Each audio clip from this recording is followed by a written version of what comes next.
Breaking news చూస్తున్నాం. తెలంగాణలో BC రిజర్వేషన్ల జీవో పైన ఉత్కంఠ కొనసాగుతోంది. బీసీలకి 42% రిజర్వేషన్కి సంబంధించిన అంశం పైన తెలంగాణ రాష్ట్ర ప్రభుత్వం ముందుకు వెళ్తోంది. ఇప్పటికే రిజర్వేషన్ల ప్రక్రియని ప్రకటించింది. ఎన్నికల స్కెడ్యూల్ కూడా విడుదలైంది. యాజ్ పర్ స్కెడ్యూల్ 9వ తేదీన నోటిఫికేషన్ విడుదల కావాల్సి ఉంది. అటు 9వ తేదీన నోటిఫికేషన్ విడుదలైనటువంటి మొదటి జెడ్పీటీసీ ఎంపీటీసీకి సంబంధించి మొదటి దఫా ఎన్నికలకు సంబంధించి నోటిఫికేషన్ విడుదల కాబోతోంది. ఇదంతా జరుగుతున్న క్రమంలోనే అటు హైకోర్టులో సుప్రీంకోర్టులో 2 పిటిషన్లు దాఖలయ్యాయి. హైకోర్టులో అటు మాధవరెడ్డి అని పిటిషన్ దాఖలు చేశారు, అటు సముద్రాల రమేష్ ఇద్దరు కూడా దాంట్లో ఇంక్లూడ్ అయిన పిటిషనర్స్గా ఉన్నారు. 42% రిజర్వేషన్ని 50% క్యాప్ని దాటిపోతోంది, సీలింగ్ దాటిపోతోంది. కాబట్టి ఆ 42% రిజర్వేషన్ని ఆ జీవోని కొట్టిపారేయండి అని చెప్పి పిటిషన్లో పేర్కొన్నారు. ఇటు సుప్రీంకోర్టులో కూడా వంగ గోపాల్ రెడ్డి అని చెప్పి ఆయన కూడా 42% రిజర్వేషన్ని కొట్టిపారేయండి అని చెప్పి సుప్రీంకోర్టులో పిటిషన్ దాఖలు చేశారు. 2 చోట్ల ఒకే రకమైనటువంటి రిలాక్సేషన్ని కోరుతూ పిటిషన్ దాఖలైంది. కాబట్టి మరి రోజు సుప్రీంకోర్టులో ఎటువంటి డిసిషన్ వస్తుందో చూడాలి.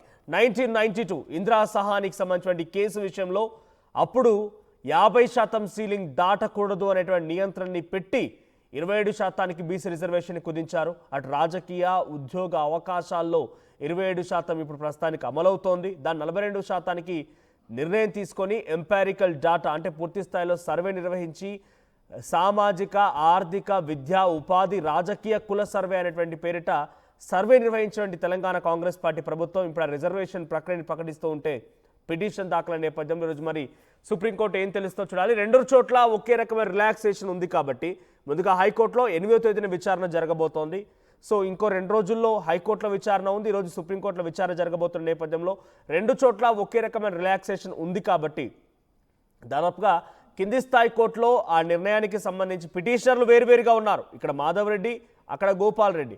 కానీ అక్కడ అంశం మాత్రం ఒకటిగానే ఉండిపోయింది కాబట్టి ఆల్రెడీ హైకోర్టులో ఆ పిటిషన్ దాఖలైనటువంటి విషయాన్ని సుప్రీంకోర్టు పరిగణలోకి తీసుకొని ఇక్కడ ఏదో ఒక డిసిషన్ తీసుకున్న తర్వాత మళ్ళీ ఇక్కడికి రండి అని చెప్పి కోరే అవకాశం ఉంటుందా, లేదంటే ఆ రకమైనటువంటి అంశాన్ని చెప్పే అవకాశం ఉంటుందా, లేదంటే సుప్రీంకోర్టు గతంలో 1992లో అప్పుడే ఇందిరా సహాని కేసులో 50% సీలింగ్ దాటొద్దు అని చెప్పి సుప్రీంకోర్టు నిర్ణయం తీసుకుంది. కాబట్టి అటువంటి నిర్ణయాన్ని మళ్ళీ 50% సీలింగ్ని గుర్తు చేస్తూ ఏదైనా డిసిషన్ తీసుకుంటుందా, ఏం జరుగుతుందో చూడాల్సిన అవసరం అయితే ఉంది. కానీ అప్పుడు ఎంపారికల్ డాటా లేదు, చాలా పక్కాగా ఒక డాటా అనేది లేదు. కులాలకు సంబంధించి బీసీలు ఎంతమంది ఉన్నారు, ఎస్సీలు ఎంతమంది ఉన్నారు, ఎస్టీలు ఎంతమంది ఉన్నారు, ఓపెన్ కేటగిరీకి సంబంధించిన వాళ్ళు ఎంతమంది ఉన్నారు, ఒక పక్కా లెక్కలు లేవు.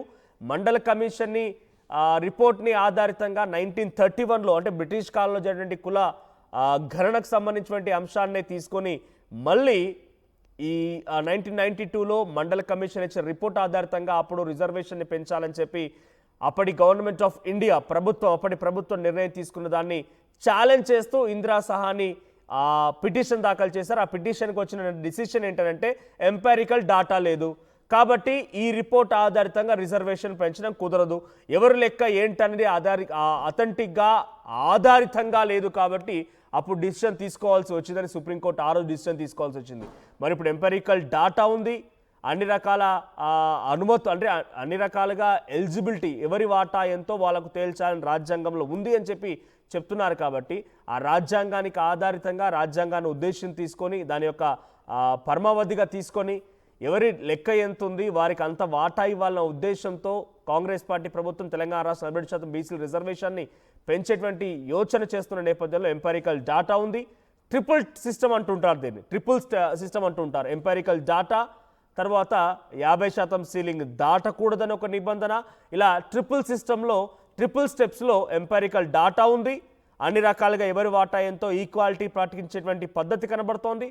సో తర్వాత ఈ సీలింగ్ యాక్ట్ మరి ఇవన్నీ నియంత్రణలోకి ఇవన్నీ కూడా పరిగణలోకి తీసుకొని ఈరోజు డిసిషన్ ఉంటుందా సుప్రీంకోర్టు, లేదా మళ్ళీ హైకోర్టులో పిటిషన్ పెండింగ్లో ఉంది కాబట్టి అది 8వ తేదీన విచారణ జరిగిన తర్వాత డిసిషన్ చెప్తామని చెప్పబోతోందా, ఏం జరుగుతుందో తెలియాల్సిన అవసరం అవుతుంది. ఒకసారి పిటిషనర్ సుప్రీంకోర్టులో ఈరోజు పిటిషన్ వేసినటువంటి వంగ గోపాల్ రెడ్డితో మాట్లాడదాం. ఒకసారి ఆయనతో మనం ఫోన్లో తీసుకునే ప్రయత్నం చేద్దాం. సో ఒకసారి గోపాల్ రెడ్డి గారు, ఎక్కడైతే ఇప్పుడు బీసీలకు సంబంధించి ఆయన ఫోన్ అన్రీచబుల్ వస్తోంది. సో ప్రస్తుతానికైతే 42% రిజర్వేషన్కి సంబంధించి సుప్రీంకోర్టులో ఎటువంటి విచారణ జరుగుతుంది. ఇప్పటికే అటు అధికార పార్టీ నుంచి మంత్రులైనటువంటి డిప్యూటీ సీఎం బట్టి విక్రమార్క కానివ్వండి, పొన్నం ప్రభాకర్, అటు ఎమ్మెల్సీ పిసిసి అధ్యక్షుడు మహేష్ కుమార్ గౌడ్ కూడా ఢిల్లీకి చేరుకున్నారు. ఈరోజు సుప్రీంకోర్టు తీర్పు పైన చాలా ఉత్కంఠ కొనసాగుతుంది. మా ప్రతినిధి మధు కూడా సిద్ధంగా ఉన్నారు. మధు, సుప్రీంకోర్టులో ఏం జరగబోతోంది? సో గతంలో ఇందిరా సహాని కేసునే ఉదాహరణగా తీసుకొని 42% బీసీ రిజర్వేషన్ ఇస్తే 50% క్యాప్ దాటిపోతుందని కొట్టిపారేసే అవకాశం ఉందా? లేదనంటే అప్పుడు ఎంపెరికల్ డాటా లేదు, మండల్ కమిషన్ ఎంపెరికల్ డాటా సేకరించలేకపోయింది. 1931లో జరిగినటువంటి ఆ పాపులేషన్ సెన్సెస్ కులగణ ఆధారితంగానే ఇవన్నీ లెక్కలు తీసి మండల్ కమిషన్ రిపోర్ట్ ఇచ్చింది కాబట్టి అప్పటికిప్పటికి వ్యత్యాసం ఉంది కాబట్టి ఏమైనా దీన్ని ముందు తీసుకెళ్లే అవకాశం ఉందా? ఎలా చూడాలి? లీగల్గా ఎటువంటి విధంగా కాన్సిక్వెన్స్ ఎదుర్కొనే అవకాశం ఉంది తెలంగాణ కాంగ్రెస్ ప్రభుత్వం? ఎందుకంటే లక్షల మంది ఎదురు చూస్తా ఉన్నారు స్థానిక సంస్థల ఎన్నికలకు సంబంధించి బీసీ రిజర్వేషన్ అంశం పైన. ప్రభుత్వం చెప్తా ఉంది సామాజిక న్యాయం పరంగా ఈ నిర్ణయం తీసుకున్నాము, 42% బీసీ రిజర్వేషన్ అనేటువంటిది ప్రభుత్వ వాదన ఇప్పటి వరకు హైకోర్టులో కూడా ఉన్నా. కానీ దీన్ని సవాల్ చేస్తా ఉన్నారు. గతంలో సుప్రీంకోర్టు ఇచ్చింది తీర్పు 50% క్యాప్ మించి ఉండొద్దు, అందులో ఎస్సీ ఎస్టీ మిగతా ఇతర కులాలను అన్ని కలుపుకుంటే కూడా 50% రిజర్వేషన్ దాటొద్దు గతంలో ఇచ్చింది సుప్రీంకోర్టు తీర్పే, దాన్ని ఒకసారి మళ్ళీ విచారించాలనేటువంటి సుప్రీంకోర్టుకి వెళ్ళినటువంటి పరిస్థితి. ఆల్రెడీ 8న హైకోర్టులో దీనిపైన ఒక క్లారిటీ రానుంది. అది రాకంటే ముందే మళ్ళీ సుప్రీంకోర్టు ఆశించారు. ఈ రోజు 6వ తారీఖు ఈరోజు సుప్రీంకోర్టులో విచారణ చేస్తారన్నారు ద్విసభ్యాస బెంచ్. ఈ పిటిషన్ లో మొత్తం జస్టిస్ సందీప్ మెహతా, విక్రమ్నాథ్ ఇద్దరు కూడా దీనిపైన విచారణ చేయనున్నారు. కొన్ని నిర్ణయాలు తీసుకునేటువంటి అవకాశం ఉంది. కాకపోతే సుప్రీంకోర్టు ఏం చెప్పనుంది అనేటువంటి ఒక క్లారిటీ రానుంది. రాష్ట్ర హైకోర్టులో పెండింగ్ ఉంది కాబట్టి దాని తర్వాత ఏమైనా నిర్ణయం తీసుకునే అవకాశం ఉందా, లేదంటే ఇదన్నీ కాదనకుండా గతంలో సుప్రీంకోర్టు తీర్పిచ్చింది కాబట్టి ఒక సూచన ఏమైనా చేయనుందా రాష్ట్ర ప్రభుత్వం, రాష్ట్ర హైకోర్టులో పెండింగ్ ఉన్నప్పటికీ కూడా సుప్రీంకోర్టు ఒక సూచన ఏమైనా చేయనుందా అనేటువంటిది చర్చ కొనసాగుతుంది. ఇదే అంశం పైన నిన్న ముఖ్యమంత్రితో భేటీ అయ్యారు మంత్రులంతా కూడా. పిసిసి చీఫ్, మంత్రులు ఢిల్లీ చేరుకున్నారు. ఆల్రెడీ న్యాయ నిపుణులతో చర్చించి ఏం జరగనుంది, ఎలాంటి తీర్పు రానుంది, ఒకవేళ తీర్పు ప్రభుత్వానికి ప్రతికూలంగా వస్తాయి అంటే 42% రిజర్వేషన్ అంశంలో రాష్ట్ర ప్రభుత్వం ఇచ్చిన జీవోను కొట్టివేస్తూ కనుక సుప్రీంకోర్టు నిర్ణయం తీసుకుంటే, అలాంటి సూచనలు కనిపిస్తే ఎట్లా ముందుకు పోవాలి 42% రిజర్వేషన్ పైన అనేటువంటిది కూడా రాష్ట్ర ప్రభుత్వం ఆలోచన చేస్తా ఉన్నట్టుగా తెలుస్తా ఉంది. అభిషేక్ సింఘ్వి రాష్ట్ర ప్రభుత్వ తరఫున, న్యాయవాదుల తరఫు నుంచి రాష్ట్ర ప్రభుత్వం వాదనలు వినిపించేటువంటి ఆయన సిద్ధమవుతా ఉన్నారు. సుప్రీంకోర్టు తర్వాత రాష్ట్ర హైకోర్టు ఈ రెండు తీర్పుల నేపథ్యంలో ప్రతికూలతలు వస్తే ఎట్లా ముందుకు పోవాలి, 42% రిజర్వేషన్ ఎట్లా అమలు చేయాలి, పార్టీ పరంగా అమలు చేస్తే ఏ రకంగా ఉంటుంది, లేదు అంటే గవర్నర్ ప్రతిసారి కూడా ఇక్కడ పిటిషనర్లు కూడా ఎవరైతే గోపాల్ రెడ్డి కానివ్వండి, మాధవ్ రెడ్డి అండ్ సముద్రాల రమేష్ వీళ్ళందరూ కూడా ఇందిరా సహాని కేసుని ఉదాహరణగా తీసుకొని, కృష్ణమూర్తి కేసును ఉదాహరణగా తీసుకొని వాళ్ళు దాఖలు చేశారు. 50% సీలింగ్ దాటకూడదు అనేటువంటి నిబంధన ఉంది, దాన్ని పాటించండి. ఇక్కడ 42% రిజర్వేషన్ బీసీలకు ఇవ్వడం మూలంగా ఓపెన్ కేటగిరీ వాళ్ళు నష్టపోతూ ఉన్నారు. దట్టు ఈ కేసులు ఉన్నాయి కాబట్టి కేసు ఉదాహరణగా తీసుకొని ఈ రిజర్వేషన్ జీవోని కొట్టిపారండి అని చెప్పి వెళ్ళారు. కానీ అప్పుడున్నటువంటి మెరిట్స్ అండ్ డిమెరిట్స్ మనం ఇప్పుడు చూస్తే కనుక అప్పుడు ఎంపారికల్ డాటా లేదు. మండల్ కమిషన్ రిపోర్ట్ కేవలం అప్పుడు బ్రిటిష్ కాల్ 1931లో చేసినటువంటి ఆ కులగణన రిపోర్ట్ ఆధారితంగా మండల కమిషన్ రిపోర్ట్ వచ్చింది. కానీ ఇప్పుడు తెలంగాణ రాష్ట్రంలో రీసెంట్ డేస్లో కులగణన జరిగింది. సామాజిక, ఆర్థిక, విద్యా, ఉపాధి, రాజకీయ కులగణన సర్వే అని చెప్పి నిర్వహించారు. ఇప్పుడు ఎంపారికల్ డాటా ఉంది కదా, ఈ డాటా ఆధారితంగా ఎవరి వాటా వాళ్ళకి ఇవ్వాలనేటువంటి అంశం రాజ్యాంగంలో కూడా ఉందని చెప్పి చాలామంది ఎక్స్పర్ట్స్ చెప్తున్నారు, రాజ్యాంగంలో అవగాహన వారు చెప్తున్నారు. కాబట్టి సో ఆ ఎంపారికల్ డాటాని మనం ఉదాహరణగా తీసుకొని ఈ తీర్పు ఏదైనా ఈరోజు సుప్రీంకోర్టు ఇచ్చిన తీర్పు ఒక సంచలనం కాబోతోందా దేశంలో? అటువంటి విధంగా మనం ఆలోచించే అవకాశం ఉందా? ఎందుకంటే ప్రభుత్వం చాలా కాన్ఫిడెంట్గా ఉంది. ఎగ్జాక్ట్లీ, ఆల్రెడీ 9th షెడ్యూల్ రాజ్యాంగ సవరణ చేయాల్సినటువంటి అవసరం ఉంటుంది. సుప్రీం పార్లమెంటు రాజ్యసభలో దీన్ని బిల్లు ఆమోదింపజేసుకొని రాష్ట్రపతి దగ్గర యాక్సెప్టెన్స్ చేసుకుంటే చట్టబద్ధంగా అమలయ్యే అవకాశం ఉంది. రాజకీయ పరంగా, ఉద్యోగ ఉపాధి పరంగా. ఎగ్జాంపుల్ తమిళనాడు స్టేట్ ని చెప్తా ఉన్నారు. తమిళనాడులో ఇదే రకంగా 50% క్యాప్ దాటినప్పటికి కూడా 9th షెడ్యూల్లో చేర్చడంతో అక్కడ కంటిన్యూ అవుతా ఉంది. సో దాన్నే కంటిన్యూ చేయాలి, ఆ రకంగా ప్రెజర్ పెంచాలి కేంద్ర ప్రభుత్వం పైన. గతంలో తమిళనాడు రాష్ట్ర ప్రభుత్వం ఎట్లయితే ముందుకు పోయిందో అలాంటి కార్యాచరణ సిద్ధం చేసుకోవాలి. కేంద్ర ప్రభుత్వం పైన ఒత్తిడి తెచ్చే కార్యక్రమం చేయాలి అనేటువంటిది ఒక ఆలోచన చేస్తున్నట్టుగా తెలుస్తా ఉంది. దానికి సంబంధించి కూడా ఒకటి ప్రతికూల తీర్పు వస్తే ఆ రకంగా ముందుకు పోవాలని, లేదు అంటే గవర్నర్ దగ్గర ఉన్నటువంటి పెండింగ్, రాష్ట్రపతి దగ్గర ఉన్నటువంటి పెండింగ్ విషయంలో ఏదో ఒకటి తేలే వరకు, అంటే బిల్లు అక్కడ వాళ్ళు యాక్సెప్ట్ చేసేంత వరకు లేదంటే రిజెక్ట్ చేసేంత వరకు వేచి చూసే ధోరణితో ఉండాలనేటువంటి వైఖరి కూడా ప్రభుత్వం ఆలోచించే అవకాశం ఉంది. మరొకటి, ఇవన్నీ తేలేటువంటి అవకాశం లేకపోతే ఇప్పట్లో ప్రతికూల తీర్పు వస్తే 42% అనేది పార్టీల పరంగా రిజర్వేషన్ ఇస్తూ ముందుకు పోవాలి అనేటువంటి ఆలోచన కూడా రాష్ట్ర ప్రభుత్వం చేస్తుంది. 3 ప్లాన్లు ఉన్నట్టుగా తెలుస్తా ఉంది రాష్ట్ర ప్రభుత్వం దగ్గర. ప్రతికూలంగా వస్తే ఈ రకంగా, లేదంటే కేంద్ర ప్రభుత్వం మీద ప్రెజర్ చేసేలా, లేదంటే గవర్నర్ రాష్ట్రపతి దగ్గర ఉన్న పెండింగ్ బిల్లులు కంప్లీట్ దాని టైం పీరియడ్ అయిపోయేంత వరకు వేచి చూసేలా. ఈ రకంగా ఇప్పటికే ఎన్నికల షెడ్యూల్ వచ్చింది కాబట్టి అది మరొకసారి పొడిగించేటువంటి అవకాశం ఉంది, మరొక షెడ్యూల్ విడుదలయ్యేటువంటి అవకాశం ఉంది. కానీ సుప్రీంకోర్టు ఏ నిర్ణయం తీసుకోనుంది అనేటువంటిది ఈ రోజు అత్యంత కీలకంగా మారేటువంటి అవకాశం ఉంది. రేపు 8వ తారీఖు రోజు ఆల్రెడీ రాష్ట్ర హైకోర్టు ఒక క్లారిటీ ఇవ్వనుంది.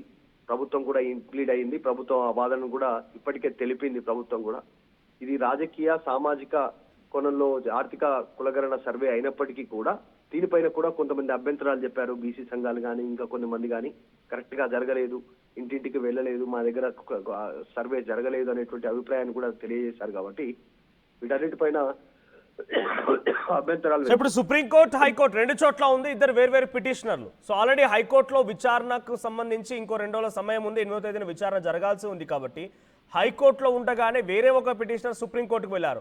సో వేర్వేరు డిస్కషన్స్ జరిగే అవకాశం ఉందా, లేదంటే ఆల్రెడీ హైకోర్టులో సేమ్ రిలాక్సేషన్, అంటే ఇదే 42% రిజర్వేషన్ కొట్టిపారలని చెప్పి హైకోర్టులో సేమ్ డిమాండ్తోని సుప్రీంకోర్టులో కూడా పిటిషన్ దాఖలైంది. కాబట్టి 2 చోట్ల వేర్వేరు డిస్కషన్ జరగవచ్చు అంటారు, లేదంటే ఒకే దగ్గర హైకోర్టులో నిర్ణయం తీసుకున్న తర్వాత ఇక్కడ రమ్మని చెప్పే అవకాశం ఉందా? సుప్రీంకోర్టు ఏం చెప్పబోతుంది ఈరోజు? ఎగ్జాక్ట్లీ, హైకోర్టులో ఇదే పెండింగ్ లో ఉంది 8వ తారీఖు వరకు. కాబట్టి హైకోర్టులో తేలిన తర్వాత దీనిపైన తదుపరి విచారణ చేద్దామనేటువంటి అవకాశం కూడా ఉండొచ్చు. కోర్టులను మనం జనరల్ గా ఇమాజిన్ చేయడానికి లేదు ఎలాంటి తీర్పులు వస్తాయి అనేటువంటిది. ఒక్కొక్కసారి అనూహ్యమైనటువంటి నిర్ణయాలు తీసుకునేటువంటి సిచ్యువేషన్ ఉంటుంది. అది పిటిషనర్ పొందుపరిచినటువంటి అంశాల పరంగానే కాదు, విస్తృత స్థాయిలో ఆలోచించేటువంటి పరిధి ధర్మాసనాలకు ఉంటుంది, ఆలోచన వారికి ఉంటుంది గతంలో ఇచ్చిన తీర్పులను దృష్టిలో పెట్టుకొని. కాబట్టి సుప్రీంకోర్టు ఎలాంటి నిర్ణయం ప్రకటిస్తుంది ఈ రోజు 42% రిజర్వేషన్ పైన. ఇది ఒకవైపు 42% రిజర్వేషన్ బీసీల విషయంలో ఉండగా, ఒకవైపు ఓబీసీ, తర్వాత ఎస్సీ ఎస్టీ, ఈ రకంగా రిజర్వేషన్ 50% క్యాప్ దాటుతుంది. కాబట్టి దాదాపు 65 to 70% రిజర్వేషన్ దాటుతా ఉంది. దీన్నే సవాల్ చేస్తా ఉన్నారు. గతంలో తీర్పు ఇచ్చారు కాబట్టి సుప్రీంకోర్టు దాన్ని ఒకసారి పునఃపరిశీలించాలనేటువంటిది, ఇది కొట్టివేయాలనేటువంటిది, రాష్ట్ర ప్రభుత్వం తీసుకున్నటువంటి జీవో నెంబర్ 9 కొట్టివేయాలనేటువంటిది సుప్రీంకోర్టు ఏ నిర్ణయం తీసుకుంటున్నాం. Right, thank you Madhu. So మొత్తంగా ఈరోజు సుప్రీంకోర్టులో విచారణ జరగబోతోంది. వంగ గోపాల్ రెడ్డి అనేటువంటి పిటిషనర్ ఇచ్చినటువంటి పిటిషన్ ఆధారితంగా ఈరోజు సుప్రీంకోర్టు 42% రిజర్వేషన్కి సంబంధించిన అంశంపైన విచారణ జరగబోతోంది. ఇంతకీ 42% రిజర్వేషన్ ఉంటుందా, ఏమవుతుందనేది కొన్ని గంటల్లోనే తెలిసే అవకాశం ఉంది. లేదా సుప్రీంకోర్టు, హైకోర్టునే ఈ విషయం పైన విచారించమని ఆదేశిస్తుంది అనేది కూడా చూడాల్సిన అవసరం అయితే ఉంది. సో 42% రిజర్వేషన్కి సంబంధించి మీ అభిప్రాయం ఏంటి? సో ఎవరికైతే లబ్ధి జరుగుతుందో వారంతా కూడా సంతోషంగా ఉన్నప్పటికీ, ఎవరైతే మేము ఓపెన్ కేటగిరీలో మా స్థానాలు కోల్పోతున్నాం అనే రకంగా మాధవరెడ్డి కూడా ఆర్టీవీతో మాట్లాడుకొచ్చారు. హైకోర్టులో పిటిషన్ దాఖలు చేసిన వ్యక్తి మేము నష్టపోతున్నాం అంటున్నారు. మరి ఏ రకమైన నష్టం జరుగుతుంది, ఎలా జరుగుతుంది అనేది ఈరోజు సుప్రీంకోర్టు అన్ని రకాలుగా కూలంకషంగా అన్ని విధానాలుగా ఆధారాలతో సహా సమర్పించాల్సి ఉంటుంది. ఇటు ప్రభుత్వం తరఫున అభిషేక్ మను సింఘ్వీతో పాటుగా మరో 2 సీనియర్ అడ్వకేట్లు వాదాలు వినిపించబోతున్నారు. సో మరి ఈ రోజు ఎలా ఉంటుంది, ఎటువంటి ఎగ్జైట్మెంట్ ఉండబోతుంది అనేది మాత్రం కొంత ఆసక్తి రేపుతోంది. సో ఎప్పటికప్పుడు ఈరోజు రిజర్వేషన్, సర్పంచ్ ఎన్నికలకు సంబంధించినటువంటి రిజర్వేషన్ కొనసాగుతుందా, అసలు ఆ రిజర్వేషన్ క్యాన్సిల్ అవుతుందా? ఇప్పటికే గ్రామ పంచాయతీల్లో రిజర్వేషన్లు ప్రకటించారు కాబట్టి క్షేత్రస్థాయిలో ప్రచార హోరు మొదలు పెట్టారు. తామంటే తాము బరిలో ఉంటామని చెప్పి అందరూ కూడా బరిలో నిలుస్తూ ప్రచారాలు సైతం మొదలుపెట్టిన నేపథ్యంలో సడన్గా ఈరోజు సుప్రీంకోర్టు అండ్ 8వ తేదీన హైకోర్టు 2 విచారణల నేపథ్యంలో అసలు ఉంటాయా, ఊడిపోతాయనే రకంగా కొంత ఉత్కంఠ రేపుతోంది. 2022లో కూడా ఇదే మాదిరిగా స్కెడ్యూల్ విడుదలైంది మహారాష్ట్ర ఎన్నికలకు సంబంధించి కూడా. అప్పుడు కూడా ఇదే రకంగా లోకల్ బాడీస్లో 50% సీలింగ్ దాటుతుంది అని చెప్పి కొంతమంది పిటిషనర్లు అటు కోర్టుకు వెళ్తే, అప్పుడు ఆ పిటిషన్లన్నీ కూడా యాక్సెప్ట్ చేసిన కోర్టు విచారణ చేపట్టిన తర్వాత ఏకంగా ఎన్నికల స్కెడ్యూల్ కూడా మారిపోయింది, నోటిఫికేషన్ కూడా మారిపోయాయి. ఏకంగా మధ్యప్రదేశ్ లాంటి రాష్ట్రాల్లో అయితే ఎన్నికల నిర్వహణ తర్వాత కూడా దీనికి సంబంధించి డిసిషన్ రావడం తర్వాత గెలిచిన వారంతా కూడా కొంత ఇబ్బంది పడాల్సి వచ్చింది. సో రెండు సందర్భాల్లో ఈ ఘటనలు చోటు చేసుకున్నాయి. ఒకటి మధ్యప్రదేశ్ అండ్ మహారాష్ట్ర, రెండు సందర్భాల్లో కూడా ఇటువంటి ఘటనలు జరిగాయి. So triple test